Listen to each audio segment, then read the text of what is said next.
Stomach में आपका pepsin यानी प्रोटीन से प्रोटीन का डाइजेशन स्टार्ट हुआ। अब स्टमक के बाद जो आपका फूड है ये क्वाइल्ड स्ट्रक्चर देख रहे हैं, इस क्वाइल्ड स्ट्रक्चर में पास होता है। That coiled structure is known as small intestine. Small intestine जो होती है वो आपके स्टमक के बाद जो बचा हुआ फूड होता है उस सारे फूड को, ठीक है, डाइजेस्टेड फूड को एब्जॉर्ब कर लेगा, यानी कुछ जो पार्टिकल्स नहीं डाइजेस्ट होते उनको डाइजेस्ट करती है, बाकी के फूड मॉलिक्यूल्स को क्या करने का काम करती है, एब्जॉर्प्शन का काम करती है। आपकी स्मॉल इंटेस्टाइन जो होती है वो लार्जेस्ट, ठीक है, small intestine is a largest part of the alimentary canal. Small intestine क्या होती है, आपकी लार्जेस्ट पार्ट होती है पूरे एलिमेंट्री कैनाल में, ये सबसे बड़ा पार्ट होती है, सबसे लंबी पार्ट होती है, क्वाइल्ड होती है, ठीक है।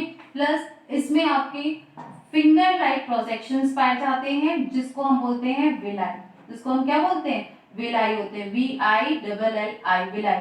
ये क्या करते हैं, उसके सरफेस एरिया को इंक्रीज करने का काम करते हैं, यानी जो लार्ज स्मॉल इंटेस्टाइन है उसके सरफेस एरिया को इंक्रीज करते हैं जिससे कि डाइजेस्टेड फूड का क्या हो, एब्जॉर्प्शन बढ़ रहा है। तो जो डाइजेस्टेड फूड होता है वो आपका क्या हो जाएगा, एब्जॉर्ब हो जाएगा। अब उस डाइजेस्टेड फूड इसी स्मॉल इंटेस्टाइन से आपकी दो ग्लैंड्स कनेक्टेड होती हैं, एक होती है पैनक्रियास और दूसरी है लीवर, ठीक है।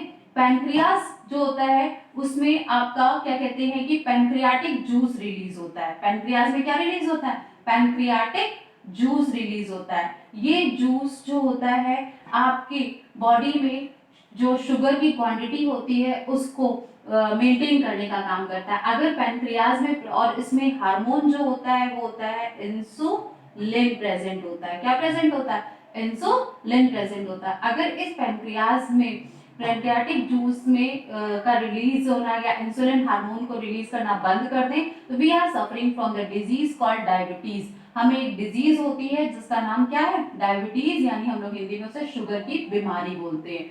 अब आपका जो फूड है वो कहाँ गया, लीवर में गया, यानी एसिडिक मीडियम वाला फूड कहाँ पहुंचा, लीवर में।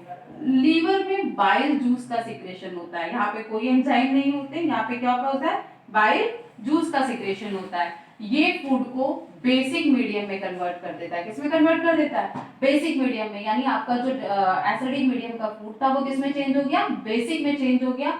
अब लीवर से पास आउट होता हुआ आपका जो अनडाइजेस्टेड फूड मॉलिक्यूल्स हैं, वाटर मॉलिक्यूल्स हैं और जो भी चीजें हैं वो कहाँ आएगा, लार्ज इंटेस्टाइन में।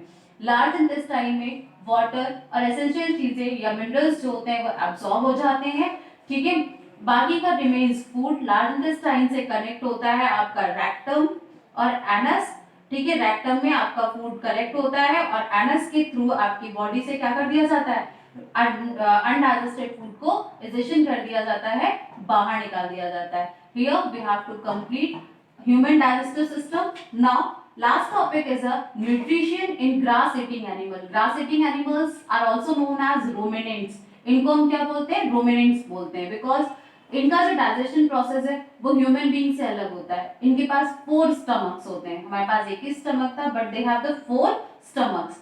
All green plant cell consist of complex carbohydrate called cellulose. इनके पास एक कॉम्प्लेक्स कार्बोहाइड्रेट होता है जिसको हम क्या बोलते हैं, सेलुलोज बोलते हैं। Digestion of cellulose requires a special type of digestive system. सीधी सी बात है, जो सेलुलोज का डाइजेशन है उसके लिए एक अलग से डाइजेस्टिव सिस्टम की जरूरत होती है, ठीक।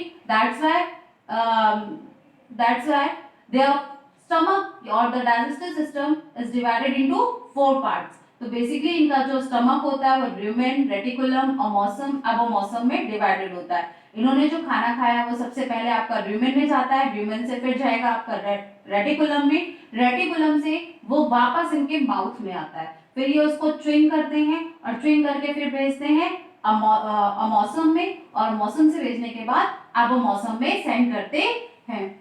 Is it clear? Now we have to finish our second chapter.